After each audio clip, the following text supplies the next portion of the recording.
Hello, testing 1, 2, 3, testing 1, 2, 3. All right. Peace, y'all. Sounds good. Peace, All y'all. This is the Anarkist. This is the Anarkist, and welcome to the channel. Today, I'm here with actress and poet Almedia Exum. All right. We are going to review, react to, and also decode the HBO Max TV series Lovecraft Country, episode 2, season 1. Let's get into it. Before we do, you guys make sure to hit the like button and subscribe right now to the channel for more videos just like this one. So we're going to get right into it. Of course, this is a review, a reaction, and a decoding of Lovecraft Country, the HBO TV series, episode 2. So let's get into it. Almedia. Like the Anarkist said, welcome to the channel, you all. Thanks for tuning in. We are looking forward to reviewing, reacting, showing our reaction, and decoding episode 2 of Lovecraft Country. It's called Whitey's on the Moon. Welcome, welcome, welcome. Thank you, Anarkist, for being a part of this. I'm just going to start off with reading a quick summary of the episode, and then we'll dive into our review of this week's episode of Lovecraft Country. So, real quick, let me just pull this up. So this is just a quick summary of the episode. So it says William explains that the mansion in Ardham, designed by Titus Braithwhite, I believe it's called, who's a slave owner and former founder of the occult secret society of the wizards called the Sons of Adam, right? George realizes that Atticus is a descendant of Titus, although it was, implied through like rape, because his great grandmother was a slave. So they go on to say that he is a member of the Sons of Adam. Because of this powerful heritage, Samuel, the current owner of the lodge and leader of the Sons, plans to use and potentially sacrifice Atticus in a ritual, right? Samuel's daughter, Christina, who is also in control of like the whistles that's going on, and we'll explain and break all of that down. She appears as if she's helping out Atticus and Letitia and George. After telling Atticus that not all white people are bad, she traps the travelers in their respective rooms with magic force fields, which is interesting. We'll talk about all of this. It says they eventually break out and rescue Montrose, who is Atticus's father, who George had earlier deduced was being held captive in a nearby village. So George had already kind of like guessed that. Samuel stops them, shooting and killing Leti and seriously wounding George. Atticus agrees to cooperate with the ritual to save their lives, but the magic backfires. And a black woman in the 19th century dress appears. She appears to be one of Atticus' descendants, ancestors, a slave woman, turning Samuel and the sons to stone, burning down the mansion. Atticus escapes only to discover that although Leti has been resurrected, George has succumbed to his wounds. We're going to break all of this down. This is episode 2 of Lovecraft Country, Whitey's on the Moon. And so let's just pick up where we left off in episode 1. Let me just make a note of this. 1 second. So the last scene that we see in episode 1 is Atticus, Uncle George, and Leti, all bloody, walking up to this door in Ardham, and there's this white guy who we find out his name is I forget his name now. His name is I think William. Yeah, William. Or is William William. So William opens the door and he's acting as if he's like a butler or a servant or something, and he's like, "Hey, we've been expecting you." So that's where episode 1 leaves off, and episode 2 picks up.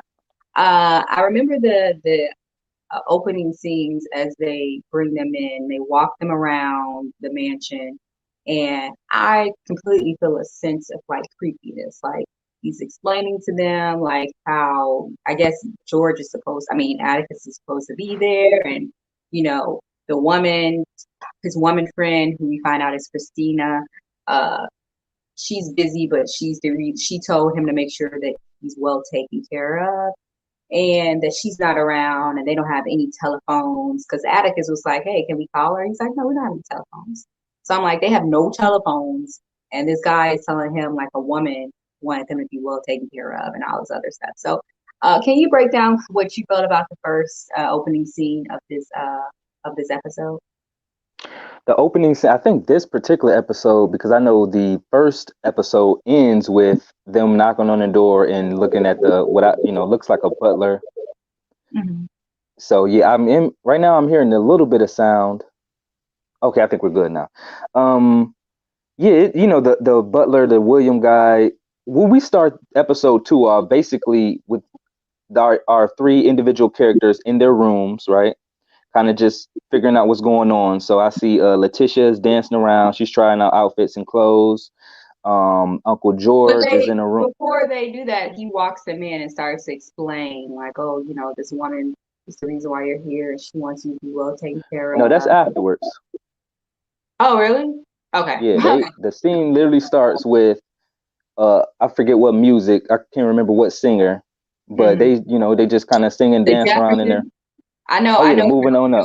Like moving on up. Yeah. So yeah, they got that song, and then we're kind of just peeping out the characters, what's going on in their rooms. Obviously, Letitia, she's having fun because closet full of outfits, so she's going crazy, metaphorically speaking. And then Uncle George has a room full of books. I can't remember what was well, I know Atticus, he was just more so real skeptical what was going on. He wasn't necessarily trying to indulge in what was going on with the rooms. So what I felt from that opening scene, from that particular scene, was just got the feeling that this was going to be a tricky place because it had the things that I guess they desire in it. Obviously, yeah. Letitia being a woman, she really likes clothes, and she was dressed nice already. So a bunch of nice clothes for her that fit her perfectly. And then you had that was weird. Uncle George. Yeah, Uncle George has a room with all his favorite books. So he's going crazy reading and studying and researching. And it's funny to me because, well, it's not funny, but when they all meet up and kind of like, oh, yeah, look at this. Atticus kind of reminds them like, hey, all of your favorite books there, all, clothes fit you exactly right. Like, what if this is all supposed to be? What I got was when you see this kind of narrative in movies and TV shows, because to all my Star Trek geeks, I believe there was like an episode in one of the Star Treks where they kind of talked about something like this, where you can go into a realm where you get everything you want, is designed exactly the way you want. And I think that's oftentimes a metaphor for third dimension. And the reason why they incorporated it is because this was clearly an episode about secret societies. All right, that house that they're in was described as a Masonic lodge. Okay, so this entire episode is describing Freemasonry and secret societies. Their particular secret society was called Sons of Adam. All right, there are tons and tons of secret societies, Freemason groups that I break down on this channel, The Anarkist, all the time. So seeing this episode, and it was interesting. We're going to get into a lot, but it was also this was titled Whitey. What is it? Whitey on the Moon. Whitey's on the Moon, which is of course a Gil Scott Heron poem. So I just knew that hearing it, because I can't say that I know all the Gil Scott Heron stuff, but I am a big fan. I know The Revolution Will Not Be Televised. I know Whitey's on the Moon, and he has another very good poem called The Bottle. So when I heard that, I'm like, okay, I kind of see where they might be going with this. You don't really know until the very end scene, but what I will say is I believe this is Whitey on the Moon. The way I interpret that poem is, of course, the moon landing, the U.S. moon landing in NASA, quote unquote, but we don't have to get into conspiracies right now. But the U.S. landed on the moon apparently in 1969. In 1970 is when Gil Scott Heron made that song/poem, Whitey's on the Moon, which he says stuff like, I'm still paying bills, but Whitey's on the moon. So I think what he's trying to say with that is basically like, we have our, pretty much white people, the white man at the time, what Gil Scott Heron would say, our rulers or our controllers, or what did they say in Wakanda? The oppressors or something like that. The colonizers. colonizers, whatever. That poem is kind of representing like, okay, the colonizers are all doing this. They transcending the universe. They're on the moon, but we still dealing with paying rent, paying bills, and all this other stuff. So I think why that was juxtaposed with this episode was because it's kind of showing you.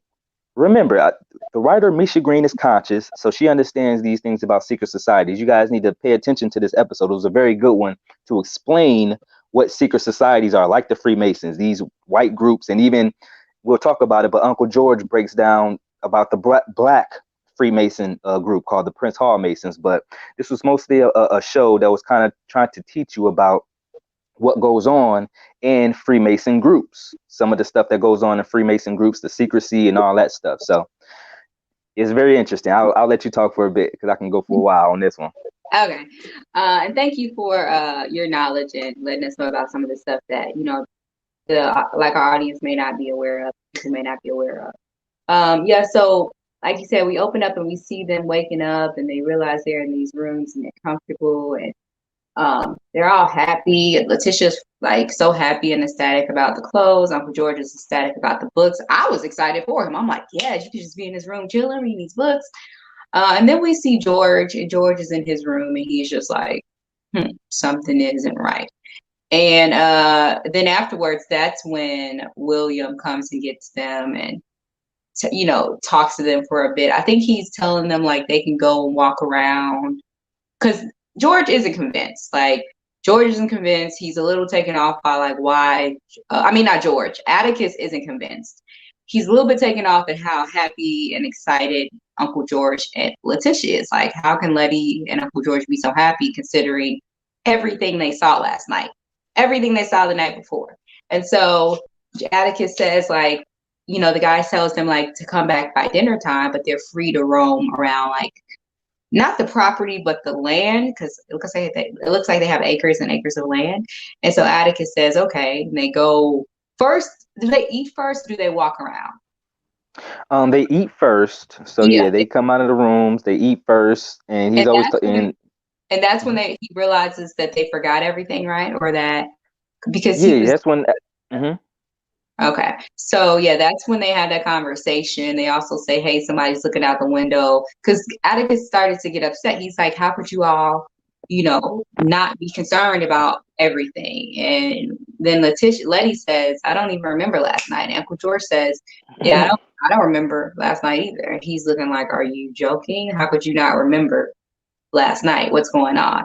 And at that point, if I was Atticus, I would have been wondering, like, are they clones? Are they not real people? Because, like, how could you not know, like, what happened? Like, did they put something in your drink? Like, how could you forget a whole 24 hours, or not even 24 hours, but how could you forget yesterday?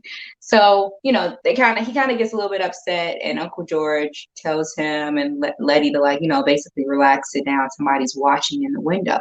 And I think it's William, right, that was watching, keeping an eye on them or something.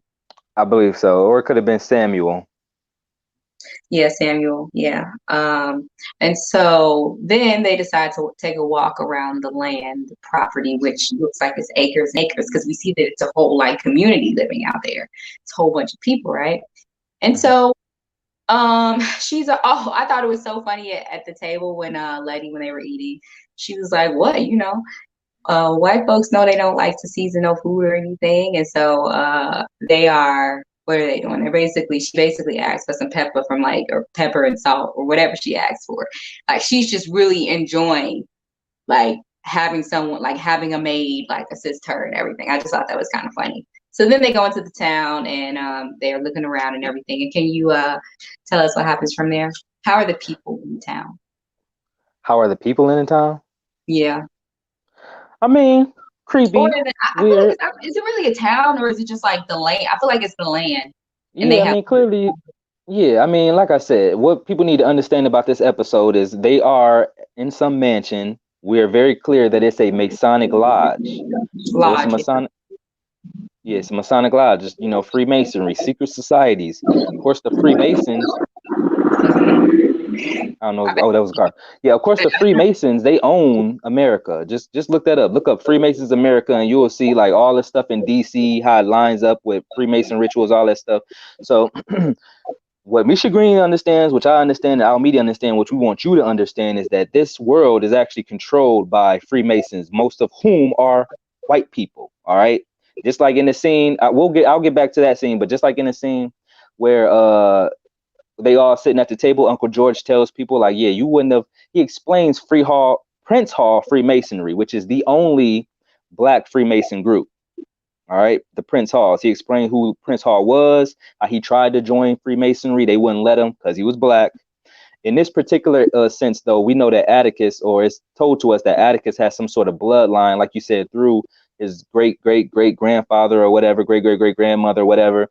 And some of the guys kind of honor that makes him a brother, but it doesn't necessarily honor Samuel. So we're talking about secret societies. This entire land, and it also hinted that this was a slave place, a place where they had slaves, and because But they William tells them, treated their slaves very well. What does that right, mean? right. How So would you really treat a slave, But okay. right. So yeah, undertones of some things, but that's just, I don't want people to get lost on that. It's all about, this is a Masonic lodge owned by a Freemason, very powerful one. And their lodge is called the Sons of Adam. So also I want to let people know that Freemasonry, they deal a lot with Satanism, I will be honest with you, but they also deal out of the Bible. Somebody tried to debate me on that one. I don't know how you could if you don't study Freemasonry. You know what I'm saying? You're not in the Freemason law. They study the Bible. That's why they got all types of stories about. Just ask any Black Freemason or Black Mason, Prince Hall Freemasonry. They don't have any knowledge in the Black Freemasonry. I'm gonna tell you that right now. So they put in about Prince Hall Freemasons, but they haven't really had real knowledge like how the white Masons have, the Prince Halls, and that was done deliberately. But just want to break down that, these secret societies have a lot of, and also they talk about in the show, because, all right, I want to go back again, because you talk about Letitia and Uncle George had no idea what was going on with the monsters or anything. It was explained to us by the blue-eyed, blonde-haired white woman, Christina or Well, we're Christine. jumping ahead because before we saw her, right? Before we saw her, they went into like the town, the village, and they were introduced to some of the people that were like some of the farmers and stuff like that. And that's when we meet the woman with the dogs, because Right. everyone's looking at them like, what are they doing here? And then the woman with the dogs says, for one, she seems so creepy. She seems like a typical, I'm not going to say typical, but she seems like a woman from the South, a white woman from the South who hates blacks. And even though they're not necessarily in the South, but just her energy just screamed racist, and she's up to something, to me at least. She has these big dogs here next to a tower that looks like a light tower or something. What did it look like to you? I mean, yeah, it was like it's just like an old, it does look like one of those lights that you would see out in the sea or whatnot, those lighthouses or whatever, but it was just made of entirely of brick. Yeah, and so she has these dogs. Stone, I think. Yeah. Stone, yeah. She has these dogs and they're barking, and Black folks have too much going. Like, at that time, police would sick dogs on Blacks all the time. So I'm sure like that, I don't know, like that probably made them uncomfortable because these dogs are very aggressive and stuff. And she explains, they're like, hey, we're guests up here. She's like, you guys aren't the typical guests to be up there. You guys aren't the typical people that they would have as guests. Now, as slaves, maybe, but no, not as guests. So I thought that was interesting. And then it seemed like she had something to hide in that tower. And that's when Uncle George says he bets that maybe or he thinks maybe his brother Montrose, who's Atticus's father, may be inside of there. She's like, oh, ain't nothing in there. It's some meat in there, or something like that. She said something she was feeding the dogs, and so basically trying to dismiss it, but at the same time talking about Blacks and talking about giving a lot of just subliminal hints to how, dogs are like Black people, and they think too much of themselves. Something she was saying some racist subliminal. She was referencing black bears. Bears. She's talking about monsters, and she was like, there is of course such bears, black bears. So she did first say, yeah, black bears, but then it was subliminal, kind of. It wasn't too covert, as you could say, but it was trying to be. But as far as the writing goes, I would have to kind of nick a little bit Misha Green for that, because it's just like she was, but basically she was saying, at first she said black bears, and then she shortened it to black. Yeah, those blacks, they get nosy, they smart, but there's that. So it was obviously connotations there to what she was saying in that. So yeah, I understand that, and I know that's because I can tell that you were focused a lot on that, and there was a lot of undertones.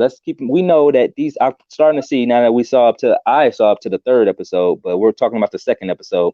That every episode is basically going to incorporate some form of we're going to talk about some conversation dealing with race. She's also going to include a metaphysical sci-fi element into it. So yeah, the race part is that they are on a plantation basically. Not just any plantation. This plantation is a Masonic lodge. Everyone working there in that town is working for these people who probably are really powerful people. Each individual that you saw at that Masonic lodge table could have been an owner of a corporation or something like that.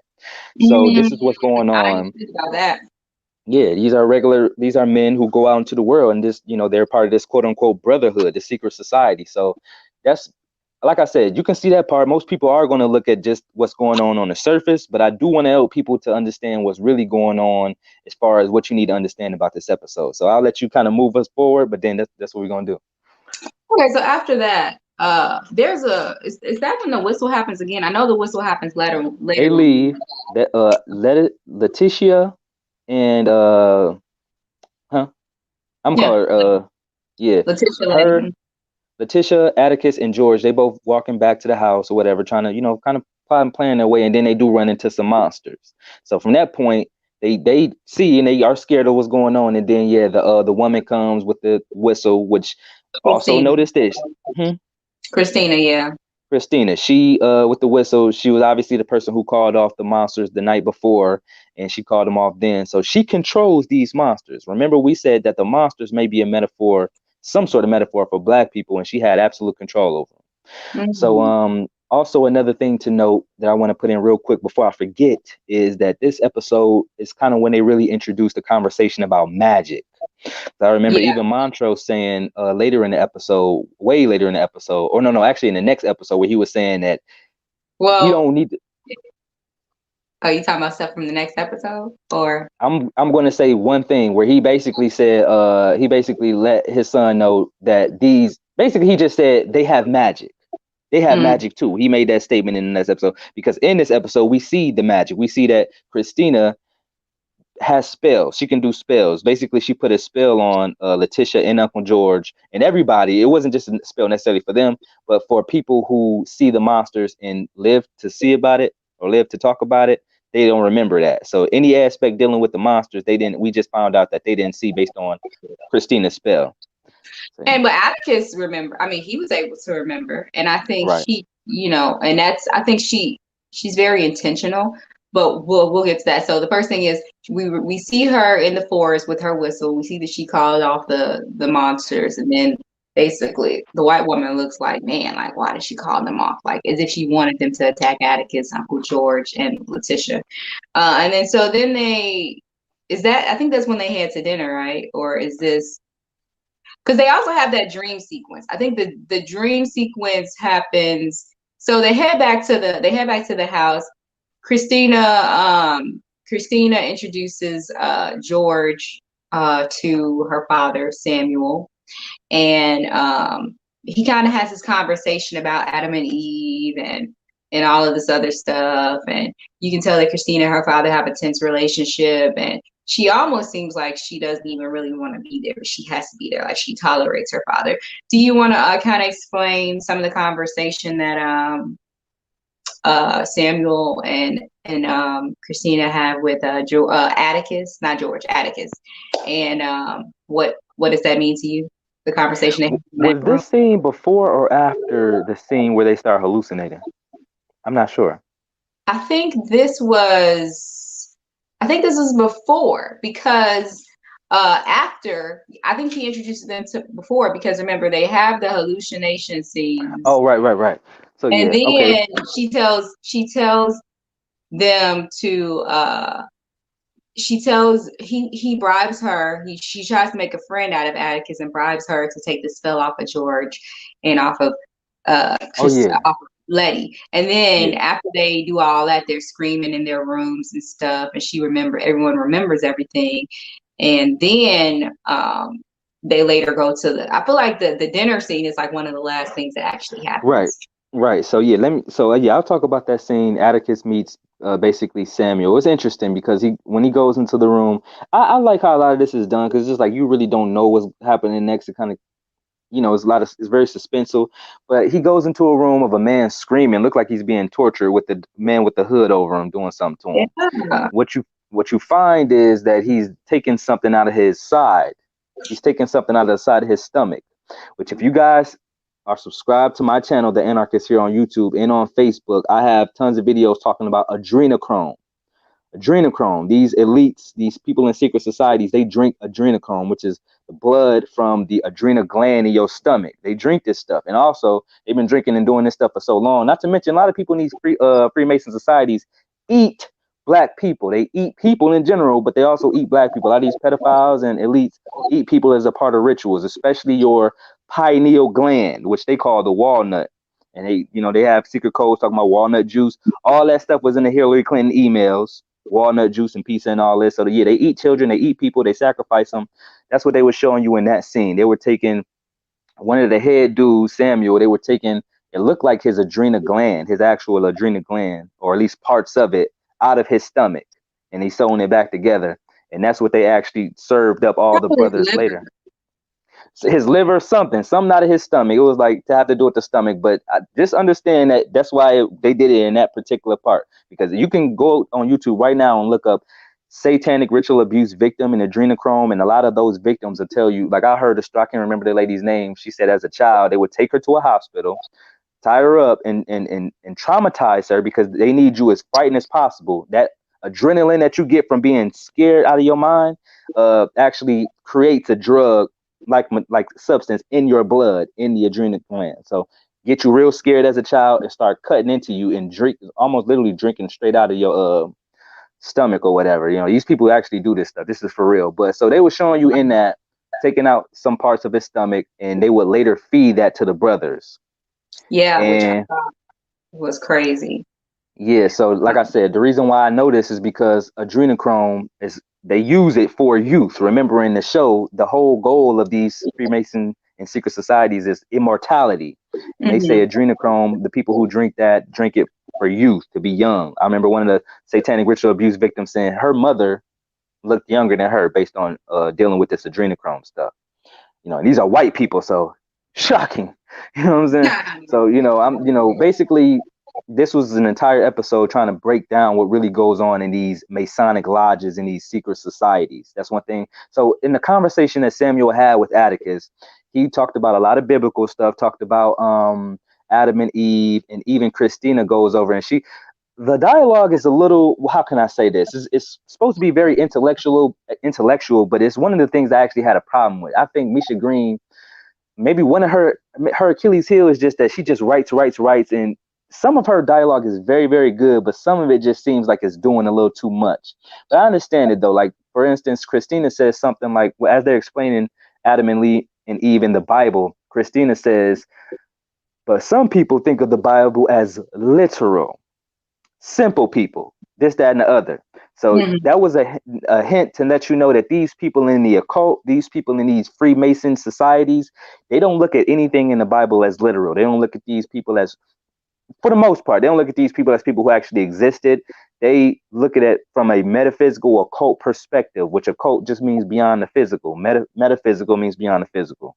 So that's what we're talking about. We're talking about spirituality. These people are into dark spirituality. So that's what I think that we're hitting at with that. Like, oh, they talk about, like I said, these Freemason groups they work with the Holy Bible. They do, and they do a lot of satanic stuff too. But a lot of the rituals also come from the Bible as well. They work with that stuff. So, yeah, it's showing you that based on the sons of Adam, this whole lineage which he was supposed to be a part of, and we know the whole reason that Samuel even has them there is because he's trying to use Atticus in a ritual by sacrificing him so he can be immortal, have immortal life. You know what I'm saying? Use that. So this is basically what's going on. Of course, Atticus, his motivation is where's my father, and that was pretty much the conversation. But what did you think about that? I thought it was heavy. I thought it was a lot of information. And but I like how they talked about the Bible and how he was trying to basically spin the whole Adam and Eve story. And so I think Atticus asked him, "Are you trying to be God?" or are you trying to be Adam or something like that? I think he's trying Oh, to just be. real quick, because that's another Freemasonic thing where he talks about how God made things, but Adam named them. Mm. This is what these white Freemasons believe. Yes, there was this deity maybe somewhere that created all this. We know that.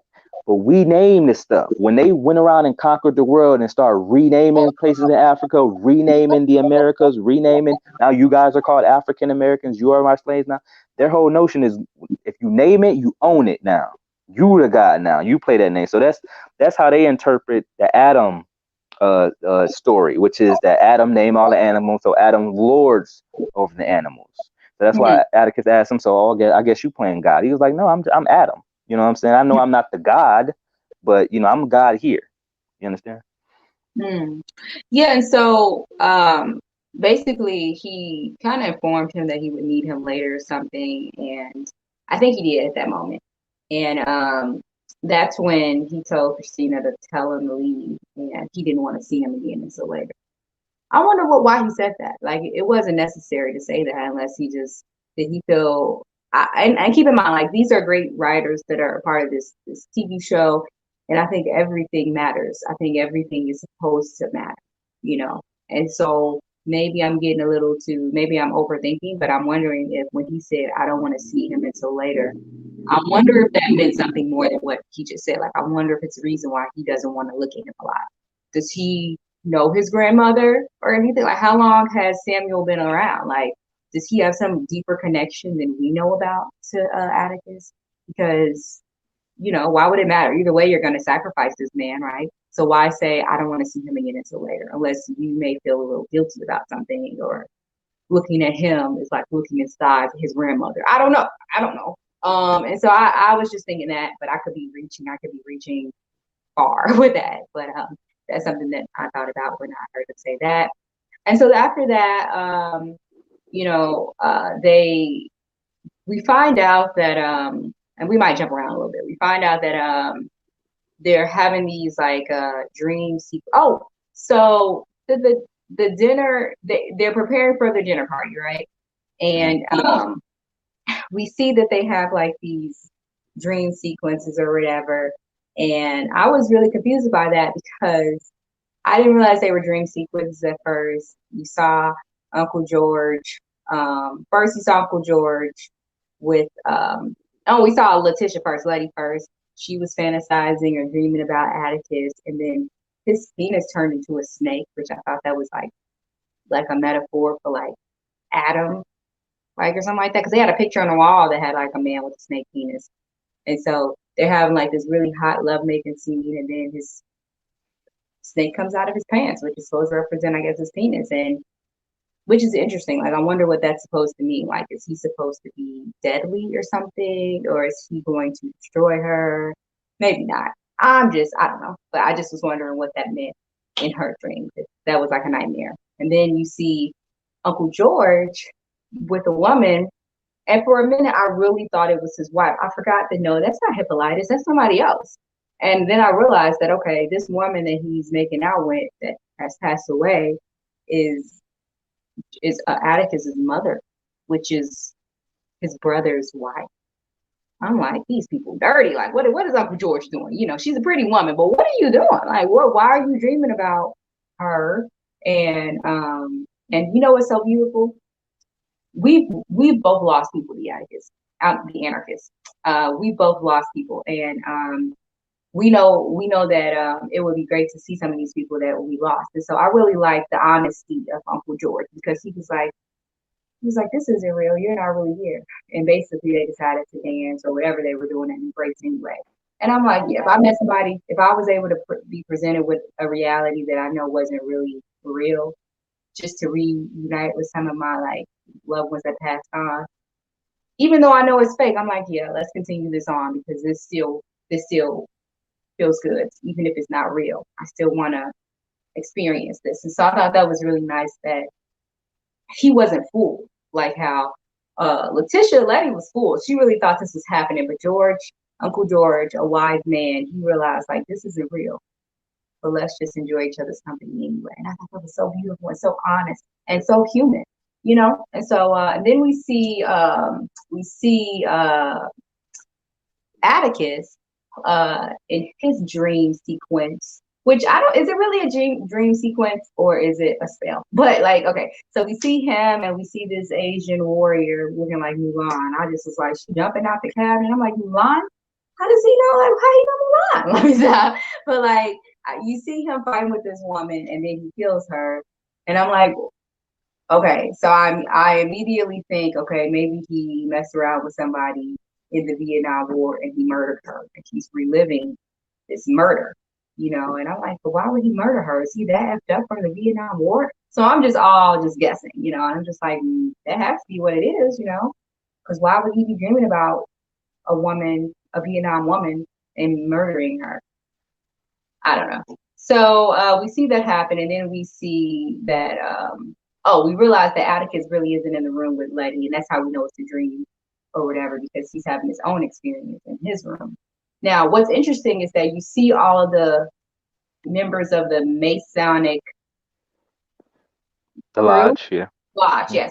We see all of them watching all of this. So I wonder, is it truly a dream?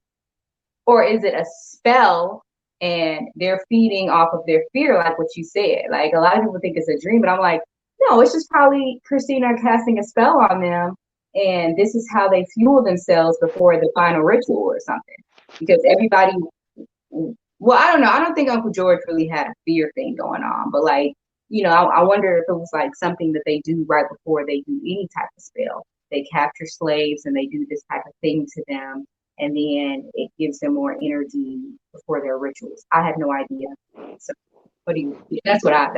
What do you think? I get okay. The way I would interpret this one, like I said, this show was dealing a lot with magic, secret societies, and also kind of notice this when Uncle George was in his room, he actually pulled a book and focused on a book that was called The House on the Borderland. Now, that book was familiar to me. I don't think I read that book, but I remember it. So I looked it up. And The House on the Borderland is a book by the author is William Hope Hodgson. So I didn't read the book, but I remember the name because that's one of the influencers to H.P. Lovecraft. William Hope Hodgson. Nice. Yeah. That's a nice nod to Lovecraft in this universe or this world we're in. I didn't know that.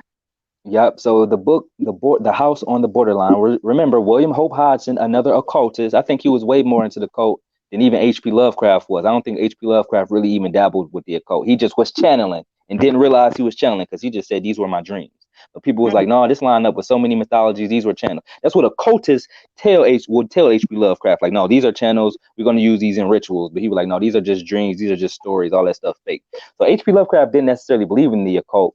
But I believe William Hope Hodgson did. And his novel called The House on the Borderline is basically about what this series or what this show is about. People entering a house and basically hallucinating. They get they would get their desires. Whatever they desire will be in the house. And the whole purpose is for them to stay in that house. Remember, Uncle George talked about the book. He was like, yeah, this is the, and I think, Island? I'm sorry? Like Fantasy Island a little bit. It's kind of like that, where it's just like you here and you in this realm that nothing is real, but everything is put there to make you believe that it's real so you can stay there. That is actually a esoteric metaphor for the reality that we live in, the Matrix. I know it's going a little bit deep for most people, but for people who are on a higher level, higher spiritual level, you'll hear them say all the time, y'all, this is the Matrix. This is the Matrix. Now, I know there's levels to this ish, and it's people just believe the Matrix is, getting out of the mind control, but literally to some people the Matrix is this is an unreality. This world isn't real. It's not real. So what tends to happen is metaphysically people die and they still hold on to this realm that wasn't real, so it keeps them from transcending. So if you get a lot, once you see, now you start to see a lot of TV shows or movies that have that narrative where there are people here and they're hallucinating, and these things is everything they dream of, like that Star Trek episode. I think one of the old captains, he had got trapped in the reality where he had basically got trapped in a place where everything was in his life. He got to go back to where he was most happy, which was with his wife and his family on his farm.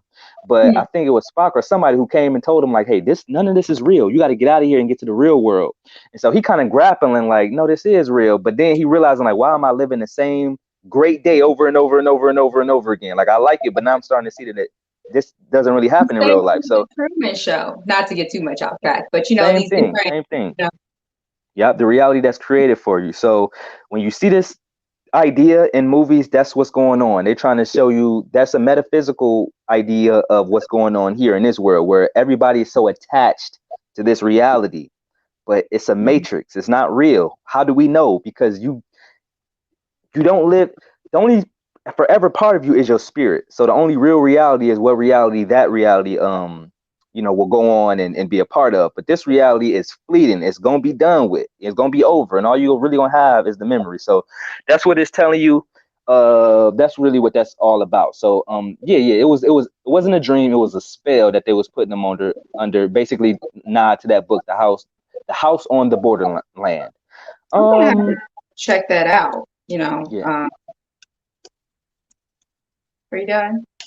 Yep. Okay. So yeah, no, thank you for the information. This is why we have the Anarkist here. Side, brief commercial. Make sure you go to his channel and click on his link.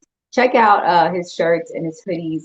Truth Seeker, this is his brand. And just if you want to learn more information, like go to his channel and stuff. But if you're interested in the truth and learning more about what's really out here, then you are a truth seeker, and go and support the movement of truth seekers and support his channel, The Anarkist, on YouTube, Instagram, Twitter, Facebook, and buy a t-shirt, a hoodie, a bag, or a mug. Truth Seeker. Yeah. So so next we see all these people walking around paying attention to these hallucinations. Like all of the Masonic Lounge members are engaged in this. And Christina, she knows very well what's going on. She's a part of this, And so afterwards, he basically, after this happens, somehow Atticus convinces her to he realizes it's a spell, and he convinces her to take the spell off of Leti and Uncle George. She takes the spell off, and but he also lets her know, like, look, I still don't trust you, and did he agree to help her with something or no? Christina? Mm-hmm. Does Atticus agree to help Christina? Yeah, maybe not. I really had a conversation, and I don't know. She agreed to help take the spell off of them. I thought he had to do something in return, but I don't know. Oh, I mean, other than like, do the ritual. Maybe it was just like the ritual. But so they all freak out, especially Letitia. Leti freaks out when she realizes what she had forgotten, and then they Uncle George, you see like the bookcase room where he found that book. That's the book you're talking about, right? That when he went into the secret room and he found that book. Yep, the book that he pulled that led him to the space I looked at it. It's called The House of the Borderland. And he also, another book that they focused on, I believe, when he was in the room was it wasn't Sons of Adam. It was called Ancient Dawn. Order of the Ancient Dawn. And I believe that's going to have a lot of meaning later in the book. I mean, in the TV but show. I want to point out though that what triggered in my head when I heard the words Order of the Ancient Dawn. First of all, order. Whenever you think of order, you think of these Masonic orders, is what they call them. Aleister Crowley, one of the most famous occultists that ever lived, had a group called the Order Templi Orientis, or something like that. Orientis, Order, something like that.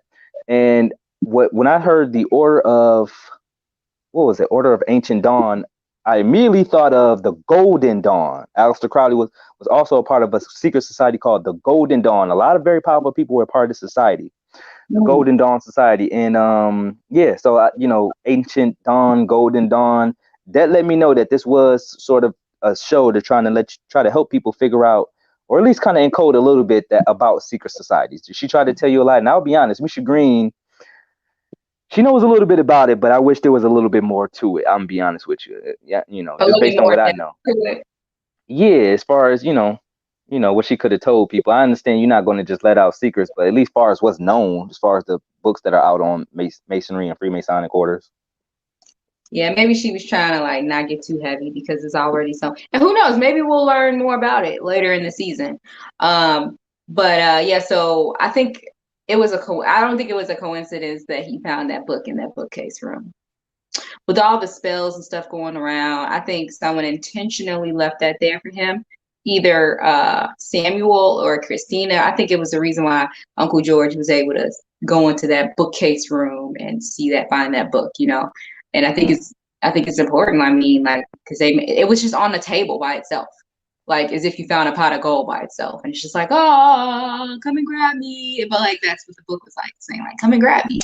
And so he starts reading the book and starts, you know, I guess absorbing all that information. Atticus convinces, like I said, Christina to take the spell off of them, yada yada yada, and then they are now preparing for the dinner. Leti isn't invited for whatever reason. She's not invited because she was a woman, and that was just Misha Green trying to let you know that these Freemasonic lodges are all male lodges.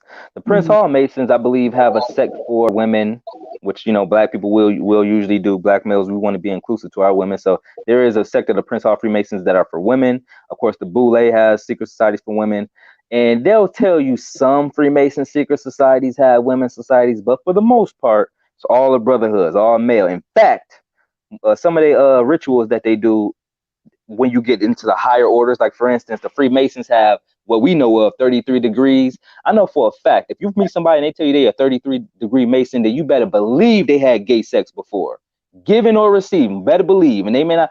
Most of these dudes aren't actual gay. They're not homosexuals, but they do these acts to keep their secrets. If you do something homosexual to a dude and tell him you better keep this secret, I'm out in that, he keeping it to the rest of his days. I don't care, unless he, you know what I'm saying? You know, obviously if he about that, then he's just like, tell. But if he not, then he gonna be like, if he not, he gonna be like, look, he gonna be like, look, I'm taking this to my grave. I ain't telling nobody. So always be careful about people coming out saying, oh, I'm a 33rd degree Mason. First thing you want to ask them is, when did you have your gay sex then? They say they didn't have that stuff, they lying, because if you get to the top orders, they let you know stuff about this whole eating people stuff, about this whole satanic ritual stuff. So how else can you get people to keep this secret and not tell nobody? You have to blackmail them. And so that's what they do. That's what they do in these secret societies. They make you kill people, for one. We got that on you, you know, and then they make you do these gay rituals. Wow. So heavy, so much information. And I know a lot of us have no idea about any of this. So thank you, Anarkist, your research. Yeah, so just to say, that's why women can't do it. Because I was even saying before in one of my lives, like, you know, women, although, you know, obviously some who are not gay are into that stuff, but it's not the same psyche as a man. Once you are a man and someone has that over you and you're a heterosexual man, you will take anything to the grave. So, and also they are patriarchs anyway who hate women anyway. That's why he was telling them, that's why his daughter, who was programmed with that story, oh, Adam did this, and then that Eve came and messed it all up. So that's really the ideology that these Freemasonry have. Like, that's why they own this society. They set it up as a patriarch. Forget women. Yeah, you know what I'm saying? I remember that conversation Samuel had with Christina, and I think Christina started to defend Eve, right? Did she defend her? Because she was just saying that she messed things up. Well, I don't know. Maybe she did defend her. I don't know if I heard that part, but I do remember her saying when they told the story about, oh, these many years Adam lived, and then she said, I think she said that be Eve, because remember in the story Adam and Eve, they was good in the garden. Remember, Samuel was trying to get back to the garden, which in Freemason, if you ever hear the Garden of Eden, or they trying to sip from the Garden of Eden, that's just code for immortality. That's just code for immortality. Yeah.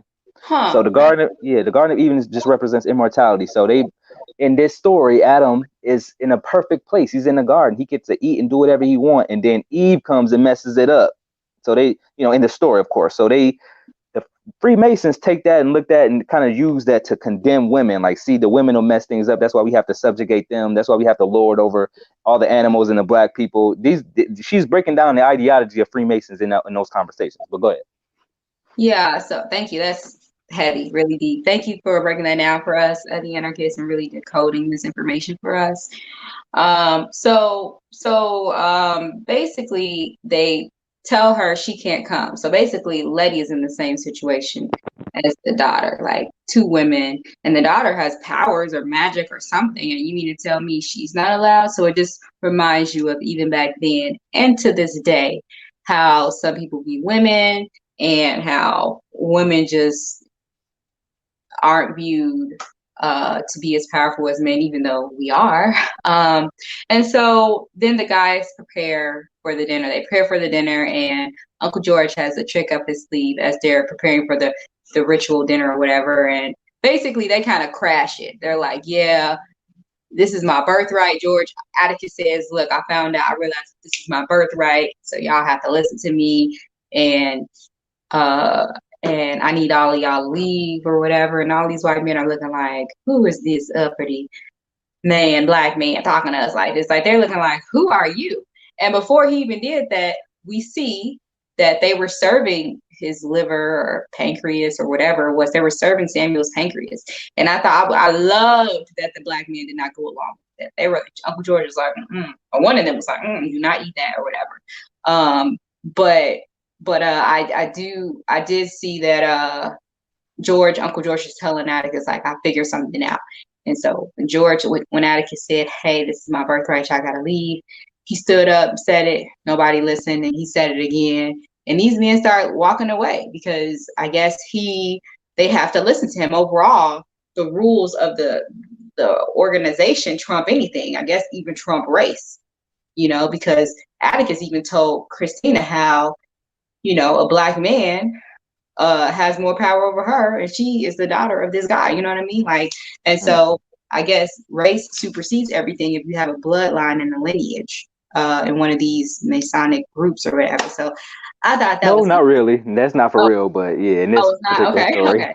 Just story. They would never. Yeah, no. They understand. Listen, these people. I'm gonna tell you this, all right, and this will shock some people. But these people in these Freemasonic secret societies understand the true origins of black people. That's why they are the people actively suppressing that stuff. They are the people. They the people who, in the 50s and 60s, where we were black people, and especially in the 70s and 80s, where we were first really realizing that area in Egypt was a black land. Now it's common sense. I put up a video on my page where young Pharaoh was clowning some white Jewish dude saying, how could y'all have been the Jews over there in Egypt and you can't go to Florida Beach for 5 minutes without tearing up your whole skin? How is that possible? So it's just like, that's common sense now, but know how mind control is. These people actually had the whole entire world, based on movies, convinced that Egyptians were, white people, basically, and look like these white actors and whatnot, which is not true. Never been true.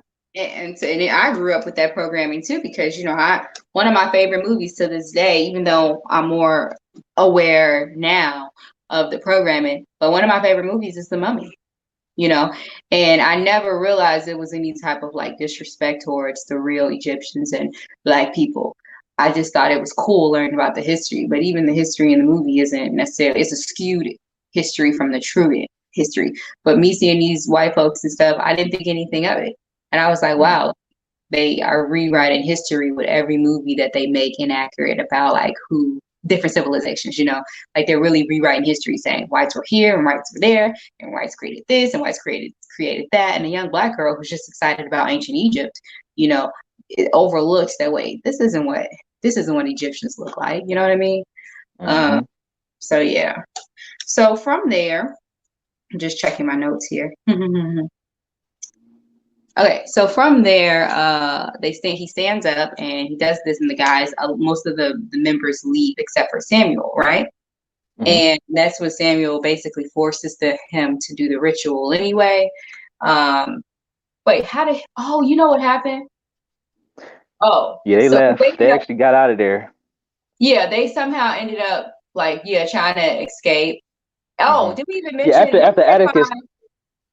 Yeah, basically after Atticus flexed a little bit with the knowledge and information that Uncle George had, he had a conversation with Samuel. Samuel basically told him what I'm telling you. A lot of these lower Freemasons are controlled by the ritual because we put them under mind control. But people like me at the top, I don't care that you're a bloodline. You still an N-word to me. I'm just going to use you in my ritual. So with that, he said, don't mistake something for necessity. Like, don't mistake useful for like, basically you can be discarded at any moment and I can find somebody. Exactly. So with that said, he kind of like, they think they free. They, him, Letitia, Uncle George, they all leave and they immediately go to the little watchtower place to look for Montrose. And then in the next scene, we see Montrose coming up from the ground like a zombie or some type of stuff. Yeah, and what does that represent? Are we gonna see zombies in here, or why? Why? I mean, he wasn't an actual zombie, but he looked terrified, huh? I feel like he was in that place, but I think maybe his anger came from, he just always seemed like an angry dude, and now we know why. But his anger came from who sees people rescuing them and say, "What are you doing here?" Someone grateful. Like, it just didn't seem natural. Like if somebody came to rescue me and I told them to come and rescue me, what are you doing here? Yeah, I didn't think it was gonna work. I don't need you here, dude. You was just escaping from. You just dug yourself out of the ground. What do you mean you don't need us here? Like it just seemed. And I wonder, is his father really working with him? I don't know. Something just seems off, like about his response. Yeah, and so I think what happened in that scenario was he was down there and he was kind of like clawing his way out of there. So he technically did get himself out, but they just happened to be there saving him as well. So it's just like, well, I did all this work, but it's just like, yeah, I need y'all to save me too. Let me get in this car. Let me see. Am I still here? No, okay, we good. So from there, they take all four of them, Letitia, Uncle George, Atticus, and Montrose, his father, and they leave with the station wagon, or so they thought, because they put one of those. If you notice those little symbols, I don't know I didn't know exactly what they were trying to say with the symbols, but obviously when you see them, there was some magic going on. So I thought that might have been low budget, because I'm trying to look for what actually the symbol means, and maybe it does mean something, but I couldn't find anything right in there. But I'm not saying it doesn't, but I was hoping to look for that. But anyway, crash kind of the car, they get out, and Samuel has the gun. He shoots Letitia in the stomach. And he asks Atticus to decide between, do you want to shoot his father or who he believes is his uncle? And he looked at his uncle, and I was like, dang. But that's the child is always gonna love their father. And So you can tell with his body language, he would rather be his uncle than his father, even though him and his father have a very tense, appears to be toxic relationship. But and then we see a flash, and we see that Uncle George has been shot, basically. Yep, Uncle George has been shot, and basically that's what Samuel uses as to get Atticus coerced in doing this particular ritual. Now, the interesting thing is that in these scenes, of course, we get the scene with Atticus talking to Christina, which I thought was, in my opinion, I thought was a little derivative. That's where I was kind of looking at this like Misha Green, like, because to me, they just saying words. They're just looking serious in words. Look at me, I'm just looking serious at you. I'm saying words. Almedia, I'm looking very seriously at you. And these are words that are coming out of my mouth. Don't forget that. So it's just like, I feel like she was kind of doing that, and it was like, because I was like, what? I'm really reading into what they're saying. I'm just like, this ain't nothing deep. They just look mad deep. And I don't know. I don't really think we'll talk about casting, but I don't really think the Christina girl is that good of an actor. I don't know. I don't know. Like, I mean, so I don't know. Like, I've seen a couple of more episodes, so maybe, but like, well, I don't want to spoil anything, but like with this actress Christina, I don't know. I kind of feel like, like she just, and maybe it's just her character supposed to be like that. Like the chick from Twilight, what's her name? She was just like terrible, but no, that was just acting. And I love all my actors. Like she's not my friend, but I'm just saying I love all actors and everyone's great, but some actors just don't. I don't know. I'm gonna stop speaking about actors. we got our criticism. We got our criticism. Hopefully, yeah. Hopefully the actors and actors understand that, we come with our criticism, but we do respect what they do though. But I would say that from that scene, and then you get into the ritual, we see that Letitia's okay. That was pretty dramatic how she, is okay, but we see Uncle George is still shot. So I guess a part of the bargain is if he goes on with the ritual, then they'll return him back to good. That doesn't get to happen because, like I said, it was a big scene, a lot of stuff going on, just basically all just to show you that yes, magic is real. They use the stuff, but it's not. It doesn't happen exactly the way. Remember, this is a dramatization. This is a TV show, but they do use magic and they do rituals, and that's very indicative of how they would do a ritual. Circle, have somebody in the center to sacrifice, but in the real case, they would be really sacrificing. You see a lot of blood, you see a lot of pain, a lot of screaming. So, which it was. So, like I said, in that scene, we see what could be his ancestor who's helping him out clearly. And anything you want to add about this scene, Almedia? Yeah, so what happens is they're doing the ritual and a portal opens up, right? And for one, I was so hurt that Uncle George was hurt. And so anyway, when they get to the ritual scene, the portal opens up. Atticus is Actually, he's naked. I think he's naked, No, he and wasn't naked. He was naked when they was washing him off before the ritual, but they threw a little robe on. Which I will say this: I'm glad you brought that up because I just want to say this. Based on my knowledge of rituals, that is a ritual. If you see a man's back part in a movie, especially a black man, especially the connotation of slavery, that was a ritual. So here's another example.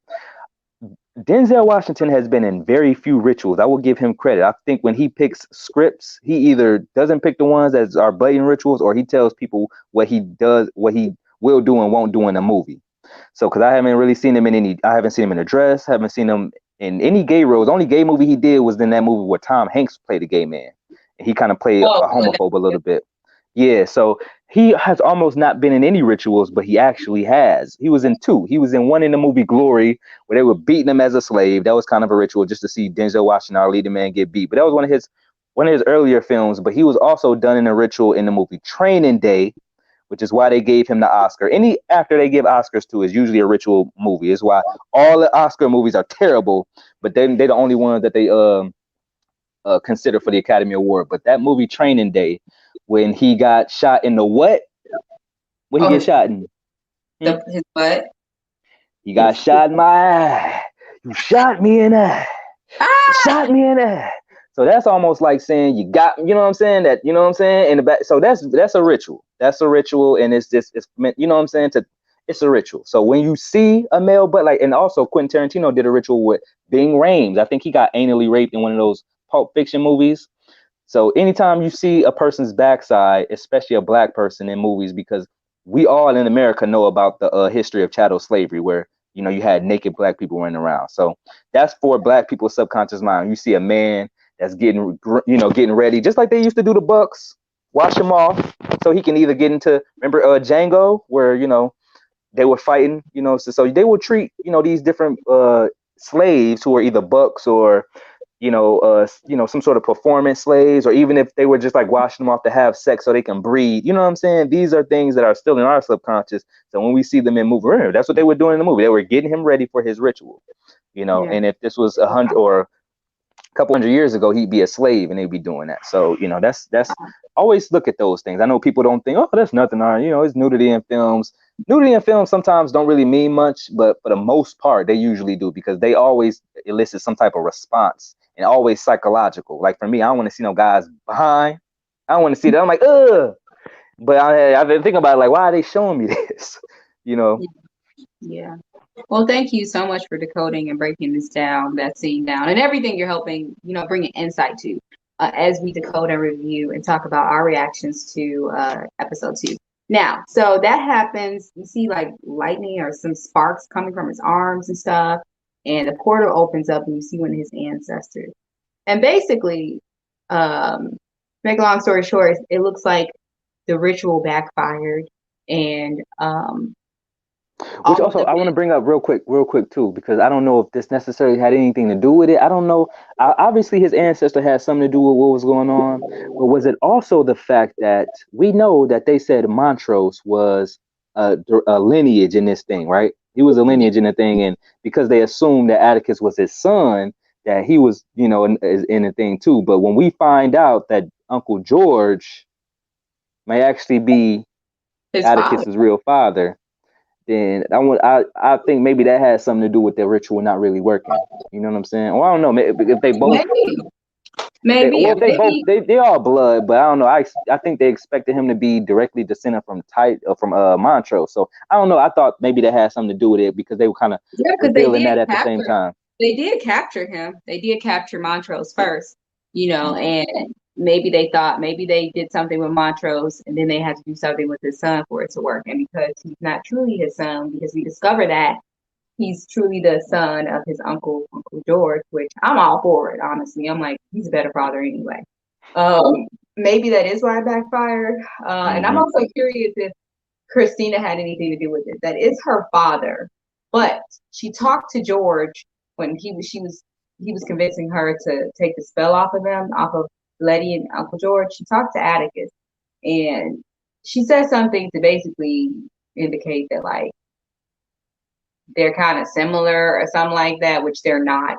But she basically was like trying to like get on his good side. And so I wonder if because of her frustration with her father being in power and not really having acknowledgement from her father, I wonder if she had something to do with it.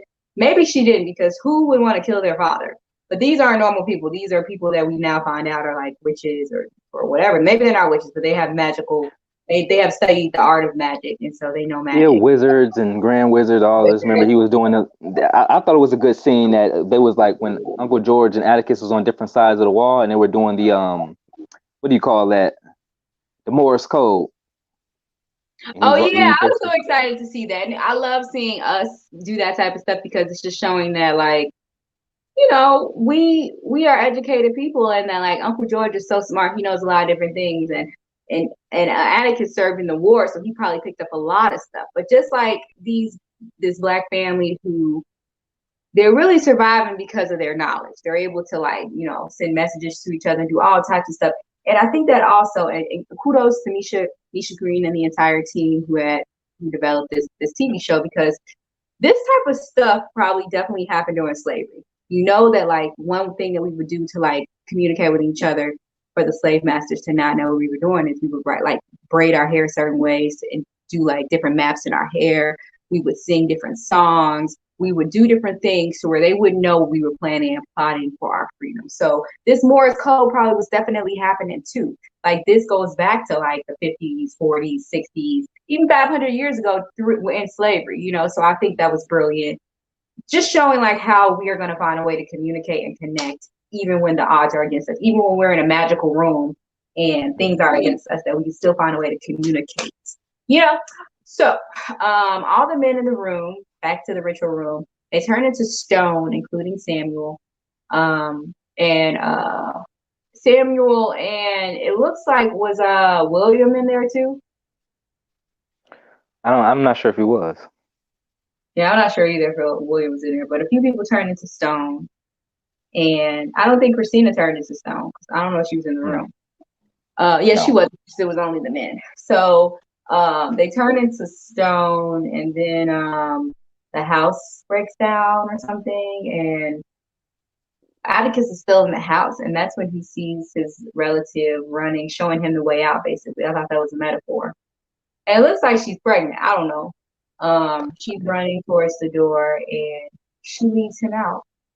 I thought that was a beautiful metaphor. Like, it made me think of like how often throughout like slavery, when people were running from the south to the north, how often were we truly not just guided by the Northern Star, but guided by our ancestors through spirit to get us to safety. That's what I thought of, you know. I may be a little bit deep with that, but it just made me think like how often we may not truly see them, but we feel them, and how often have they just been here guiding us to safety, like how his ancestor, his great grandmother, whoever that woman was, guided him out of that burning building, just like we have been guided out of a country in flames to safety in other parts of the country.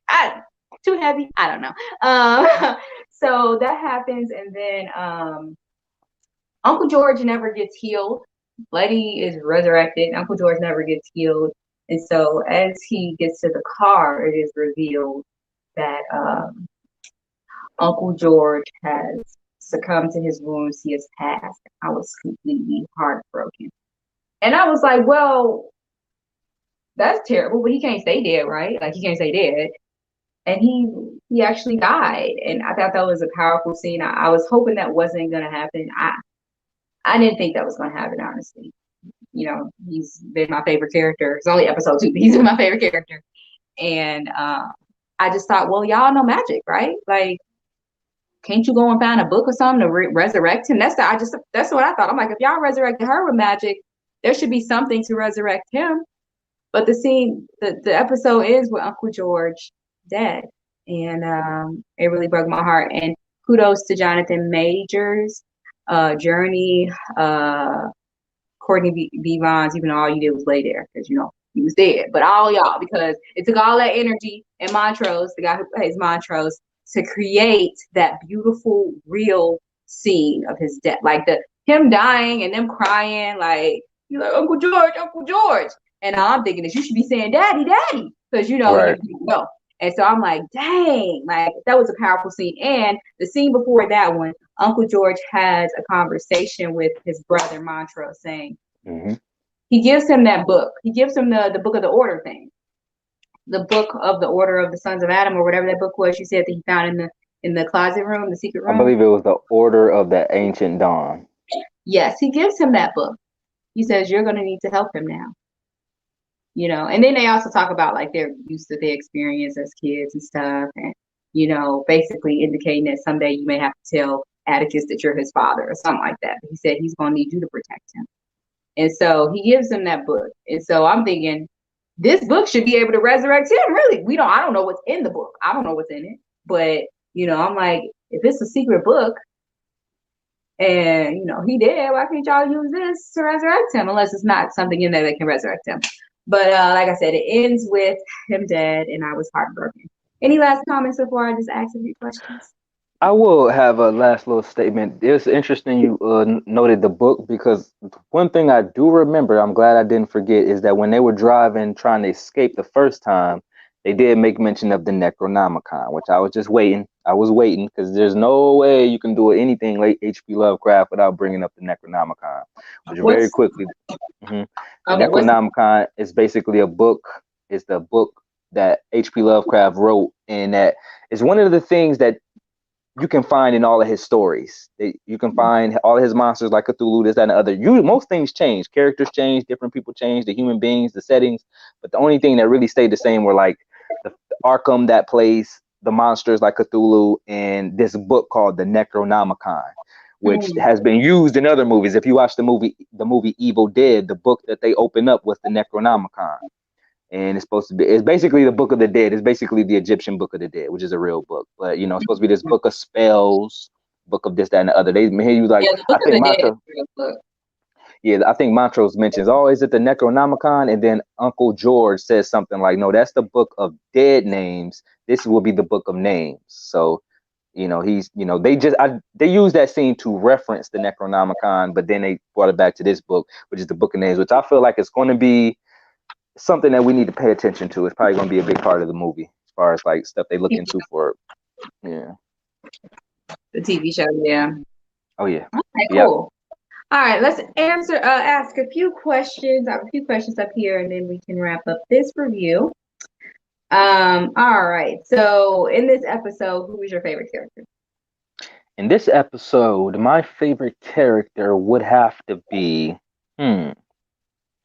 I'll say in this episode, I want to say Atticus, because, you know, he was clearly the person, you know, I don't know what it was that made him, obviously, I think it had something to do with the spell, because Christina probably wanted him to understand what was going on more than everybody else.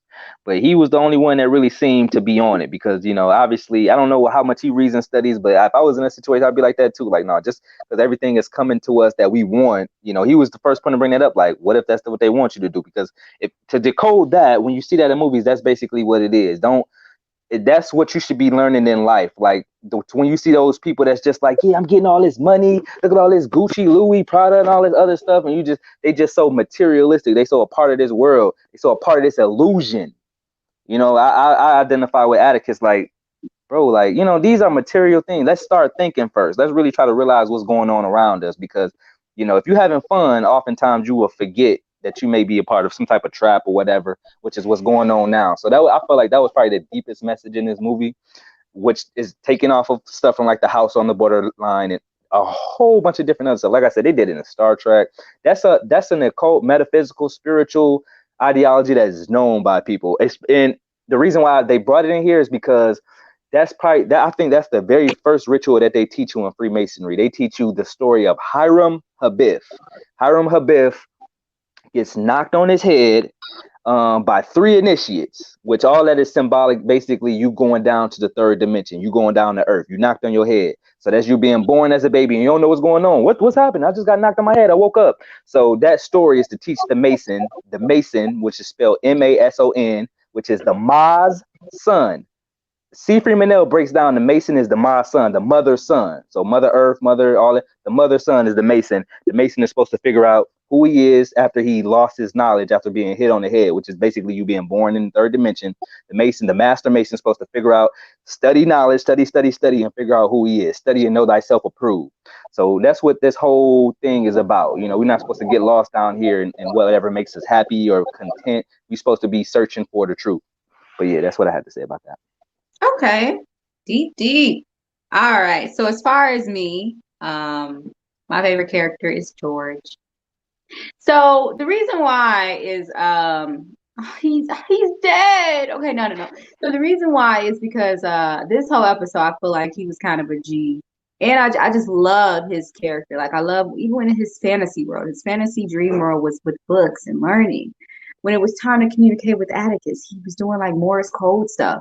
You know, when it was time to switch it up in front of the ritual people, he presented an alternative to put the favor back in front of Atticus and him. Like he was the one that was like, hey, I got an idea or whatever. So that they were able to take control of that scene. When it was time, like even after he got shot in the stomach, he wasn't afraid of his death. He started figuring out, he started telling his brother, look, you don't have to be there for him now. This is what you need. Take this book. You're gonna have to be there for him. And it is what it is. I feel like even when he was facing death, oh, and when he was in the dream world, he was smart enough to realize it wasn't real. And the type he didn't want to tell nobody. They was like, "Oh, what you think of? It don't matter. All that matters is that exactly." He didn't want to tell nobody, what he dreamt of. But the beauty of that would be knowing like, "Yo, mama." but the beauty of realizing like this is a dream, but I want to experience it anyhow, and then I'm not naive enough to think that this is real.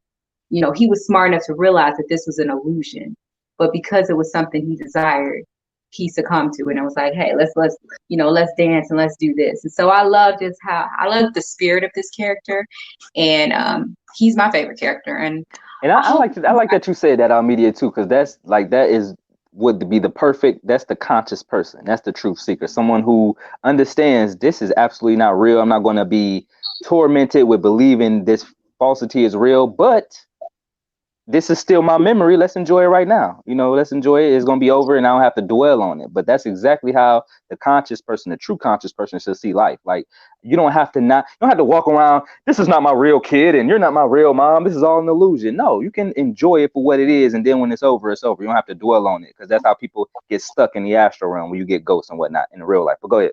I have to break more of that stuff down in some of your videos. Just a side note, just quick advertisement.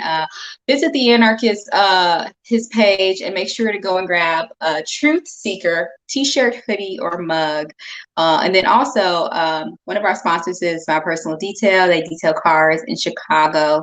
Go to mpdetail.com to check out all the prices for your car, like as far as if you wanted your engine cleaned, a full detail on your car, a standard wash, ceramic coatings, headlight restorations or sanitations of the vehicle. Also, they shampoo rugs with carpets, take smoke out of the car, take that smell out of the car. Anything you need done, visit My Personal Detail at mpdetail.com. You can also check them out on YouTube and on Instagram and check out some of the different cars they have detailed. But make sure that you visit the Anarkist channel. He really goes in deep with a lot of stuff that's going on.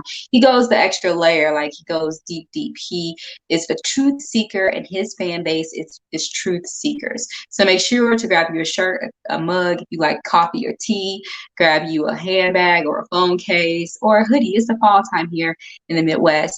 But visit Anarkist's page. Check out some of his videos. He posts all the time. He does live videos and he breaks down a lot of stuff. And if you want to really know the truth about what's going on, visit the Anarkist on his page. Okay.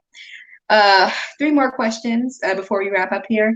The Anarkist, my next question is, what were you most surprised about in this week's episode? What was I most surprised about? What was I surprised about?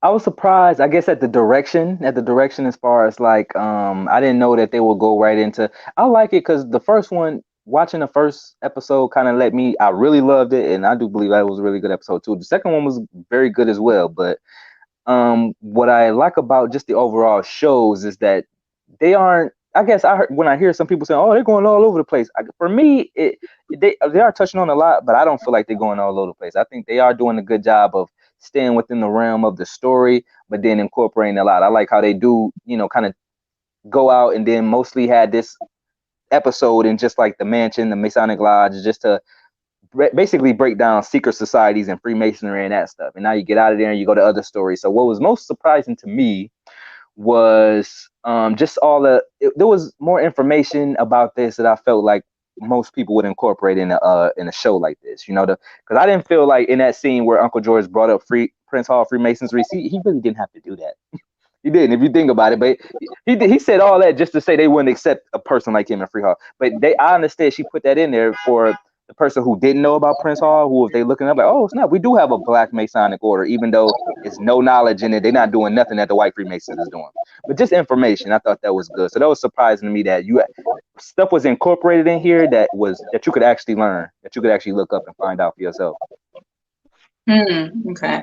Because people, I know a lot of people gonna look at it like, oh, this is just a movie. Obviously, they're doing magic, this, that, and the other. But anybody who looked up anything that you saw, like if you looked up the order of the whatever and this and all that and all the stuff that they reference, even just if you looked up adrenochrome and why they was taking the stuff out his side, then a lot of that stuff you'll find is absolutely real, and you can find books and information about it. Wow, and you all really have to visit the Anarkist's website, his channel on YouTube. He has tons of videos of just opening up your mind and letting you know what's really going on here. He is a scholar in his own right, loves reading books and taking in knowledge and studying different things. So if you are truly a truth seeker, grab a t-shirt or mug, but also visit his channel, take some time out of your day to listen to some of his videos. He's really passionate about what's going on. He's really passionate about exposing the truth. So make sure you visit his channel. As far as me, what I was surprised about in this episode, well, honestly, this whole episode surprised me. I'm like, what? This is not, I don't want a whole episode with, and like I said, I love this TV show so far, but I was thinking, I don't want an episode where we're just doing magic ritual stuff. I thought they were just going to be journeying down, to find Montrose. But what did surprise me was that they found Montrose this episode. Remember I told you all last week or last episode that my whole idea for this whole season was that they were going to be trying to find Montrose, that Uncle George. So I was surprised of two things, really, that Uncle George died and that Montrose, they found him like this episode, in episode 2. They set up the first episode like it was going to be a whole season. It was going to be a whole season of them looking for Montrose and them journeying with Uncle George. I was looking forward to them spending the whole season traveling across country, Leti and Uncle George and Atticus trying to find Montrose, and that the very last episode they'll find him. But I just was looking forward to them having fun traveling and stuff. And so I was surprised that Uncle George died, and I was surprised that they found Montrose in the second episode. So, it wasn't any type of thing to lead us on or string us on like they found him. So yeah, next episode. In this episode. So yeah, I was really surprised by that. The next question is, what are your predictions for the next episode? Now, you already watched the next episode, right? And so we'll do a review of that one. But before you watch that, when you watch this, when this one wrapped up, before you saw the previews for the next episode, what were your predictions for next week's episode? Before I saw episode 3, I thought, I'll just tell you what I was thinking, because I don't know if I really had any predictions. Because this show, I don't really do that. I kind of like where it takes me. So unless I just feel like I said with the book, unless I just know through the writing, like, all right, they wouldn't really say that unless it would have something to do, probably a bigger thing to do with the story, especially if they were a good writer. You're supposed to try to tie every single thing in. But one thing that I was curious about was just like, how do you go back and you explain to somebody's wife that their husband died not necessarily under your watch, but that's how people look at it. Just like, okay, especially then, I'm pretty sure they didn't call and say, hey, he dead, we coming back with a dead body. But it's like, when that happened, I was just wondering, like, how does this stuff play out? Because clearly this is something you can't overlook in the story. You can't just be like, okay, Uncle George is dead, now let's go do some more adventures. I knew that it was going to tie heavily into the story. I was just really worried about how his wife Hippolytus was going to feel how she was going to take it, because I know she's a strong Black woman, but I'm just like, Uncle George was her everything. So it's just like I knew that was going to have a huge impact on the next episode, and I was thinking about the daughter and all this stuff, and I just was wondering how that was going to tie in and what they were going to try to do with that story and with something else, I guess. Okay, so I'm a complete optimist, and I was hoping that they would find a way to resurrect Uncle George, because I was like, he can't be dead. He's Angela Bassett's husband. When he's like, he can't be dead. He's Uncle George, and I love everything about him, with his relationship with his wife and with his nephew, who now we know is his son, and with his daughter. And he has a bookstore. And everyone knows him, and he does Safe Negro Travels. How could he be dead?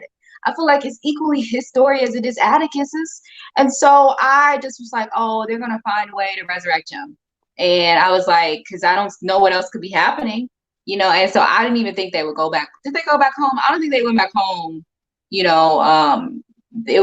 was Not left. too. Yeah. So I didn't think that, I don't know. I didn't know if they were going to go back home. I thought they were just going to try to figure out how to make him go back, resurrect him. But then I was so shocked at how much things had changed from the first episode. I'm like, where is this story going? Because we were traveling throughout the South. We made it seem like that's what the whole TV show is going to be about. Then we see monsters in the last 5 minutes. And now episode 2, we found out about witches and warlocks or whatever. What's going on? What? Is Atticus going to die? Is Letitia going to die again? And what's going on? Like, anybody is fair game to leave this show, and then what is the show after that? So I was just hoping that Uncle George could just somehow wake up. I'm an optimist. The last question is, we're going to do what we did with last time. So the second to last question is, what is your prediction for the season now that you've seen episode 2? You've seen episode 3, but what is your prediction for the season now? Okay, now I don't predict that they just going to jump all over the place. I feel like they're probably going to stay in Jim Crow America, seeing the first 2 episodes. But I feel like that the format for the show is basically going to be something that deals something with race, something that touches on, obviously, but just a specific topic in race. And it seems like it's going to be, every episode is going to be that, and then surrounded by some element of a metaphysical story. Like I said, this one focused on stories like William Hope Hodgson's The House on the Borderland. It also dealt with Freemasonry and things like that. So I think that's pretty much what they're doing. This episode is basically like a what's that one movie? It's like a Black Mirror, but centered on a story, where you're going to incorporate these different topics, these different science fiction topics, metaphysical topics, and of course the Black topics, since we're dealing with that at the time. I think it is beautiful how they weave in all these 3 into every episode, but I can see that's the format. It's just basically following this story, incorporating something that has to do with some metaphysical, some Black. So yeah. Okay, so for me, after seeing this episode, I did feel like the story was actually going to be all over the place, because I'm like, the energy is totally different. Like, I thought it was going to be about these 3 people, and now one of these 3 people has died, and then we gain Atticus's father to the story, and he doesn't have that great of a personality, so he could have just stayed missing to me. So I'm just like, what's happening? So I didn't know what to expect for the rest of the season. I just kind of felt like the story was getting a little weird, and I wanted things to make sense, and I wanted my favorite character to be there to experience it. Okay, so you was acting like Morris Chestnut and Boys in the Hood. Ricky, Uncle George. Go back. So the last question, the Anarkist. What are you hoping? What don't you hope to see for the next episode, next season and stuff? Well, I mean, not next season, the next episode and the rest of the season. What are you hesitant of, or what gives you pause, if anything? What I would not like to see. Like I said, again, I would not like to see this thing go down. But I'll be honest with you, we both know I've seen the 3rd one, and so far the 3rd one is my least favorite episode so far. But if we ask me what I didn't want to see there, or what I not like to see as far as if the story goes along, I don't want to see it kind of lack. It Mm. lack as far as I feel like these two shows were good with making a good story that kept me intrigued and also incorporating so much knowledge into stuff that I'm just a huge fan of, like metaphysics. So if because I kind of seen a little bit of a decline on that as far as the knowledge of aspect with this episode. Not saying it wasn't good, but like I said, I feel like you could have put, if you were doing that, what you were just packing all this information about Freemason society.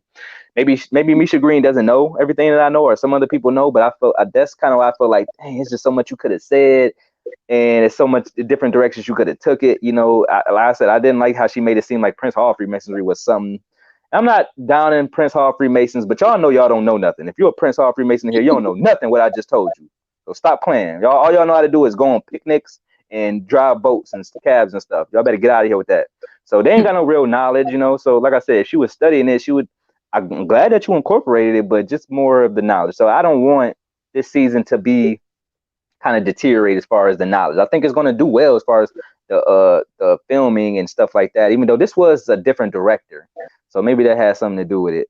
That directed the first and second one, but yeah, hopefully that doesn't happen. Hopefully it keeps up with the knowledge, because that's really what's keeping me liking this show. Okay. Yeah.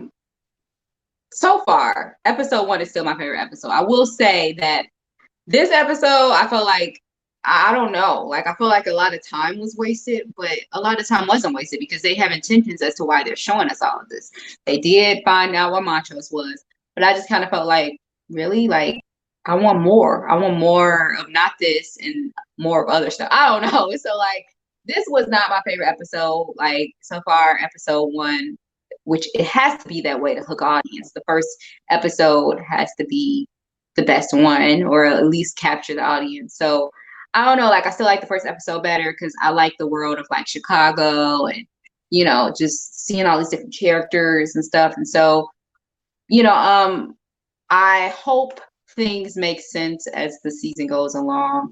There's so many nuggets, so much deep information. Like we decoded and broke down a lot of stuff, the Anarchist. And so all of this stuff was packed into one episode, which leads me to know that there's a reason why they did all this stuff. So hopefully as the season goes along, things make sense. I love that me and you can have these type of conversations to where things I don't understand, you can break down. I know that there's, lots of people who don't know a lot of this stuff too, so that as we learn and have conversations about what's going on in this show, we can better understand like what's going on, so that it makes more sense and we can enjoy the show even more for all the work and research they put into making this show happen. You know what I mean? Like all this stuff that you broke down, like it takes a lot of research, a lot of effort, and to execute that, you have to do it a certain way. So kudos to the writers, to the whole team of the Lovecraft Country television show. And I just hope as we move forward with the season, things start to make sense and things start to come together, because the main driving force of the show was to find Montrose. We found Montrose. So I'm like, what's the main focus now? And so I guess it's the idea of this legacy that Atticus has and figuring out what's going to happen with that, or this legacy and lineage he has to this magical society, and so yeah, so that's what I just hope that it all makes sense. That's what I hope. And yeah, so any last words? Last words is, like I said, I thought it was an enjoyable episode 2 of Lovecraft Country. I thought everybody did well. Johnny Smollett did a good job. Atticus did a great job. Uncle George did a really good job. So all the actors, maybe with the exception of a few, I thought a really good job. I just said, the writing I think is still really good, but like I just know a little bit more. That I just was like, dang, if you're gonna take it there, let them know about this too. Like, but it's still inspiring, because I'm just like, even stuff like this people don't know about, and it's still good that they do. So I just want to end on that. I thought it was a good episode, and thought we did a good job of reviewing and decoding it. And I want to say, the guy who's from Scandal, the president from Scandal, he's in this. Fifth something. I thought that was cool, because I don't really watch too much television. That's another reason why I'm excited, and maybe the Anarkist is too, because we don't watch too much TV shows. And so I don't know what that guy has been doing since Scandal. But it was nice to see him in a different role. I was like, oh, that's the guy from like Scandal. Like, oh, he's doing something like this. He's doing this TV show. This is different. I wonder if he's done any roles like this before. Because I haven't been watching a lot of television, but I thought that was kind of cool to see him in a role like this and playing a different character. He was still trying to have power. Like it was still a power character. Like in Scandal, he was like the president, and in this show, he was trying to lead the whole order and gain all immortality. But I feel like he could have done more too, though. I felt like something about his character, it could have been more to it. But I honestly didn't want more to it, to be honest. I feel like it could have been more, but I didn't want this to turn into some show about like them. I thought it was like a show about us and in our world. And so, but yeah, you want to close us out? Yep, wrapping up real quick, y'all. Like I said, this was a decoding review and reaction of Lovecraft Country Season 1, Episode 2. So hope you guys enjoyed this. If you did, hit the like button right now. Those of you on Almedia's page, hit the like button. Those of you on the Anarkist page, you already know. Y'all better have been hit that like button for real. Don't make me. Anyway, so yeah, y'all hit the like button, subscribe to both of our channels. If you're on the Anarkist channel, go subscribe over to Almedia Lee Exum's channel. If you're on Almedia Lee Exum channel, say what's up to it, brother? Dang.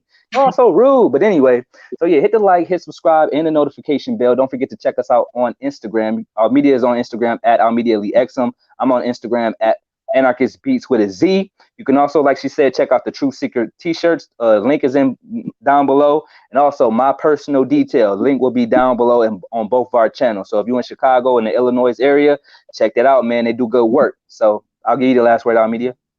Thank you all for tuning in. Also, if you're ever interested in any motivation, check out my podcast. Like I do like motivational messages. They're happy life day motivation.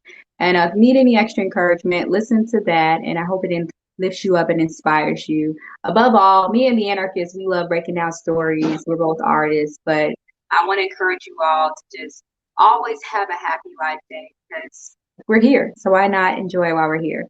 So other than that, you all, thanks for tuning in. Keep watching us. Let us know what you think in the comments below. Some of the questions we asked each other, or I asked the Anarchists, I would like to know your answers as well. And we'll see you next time. Peace.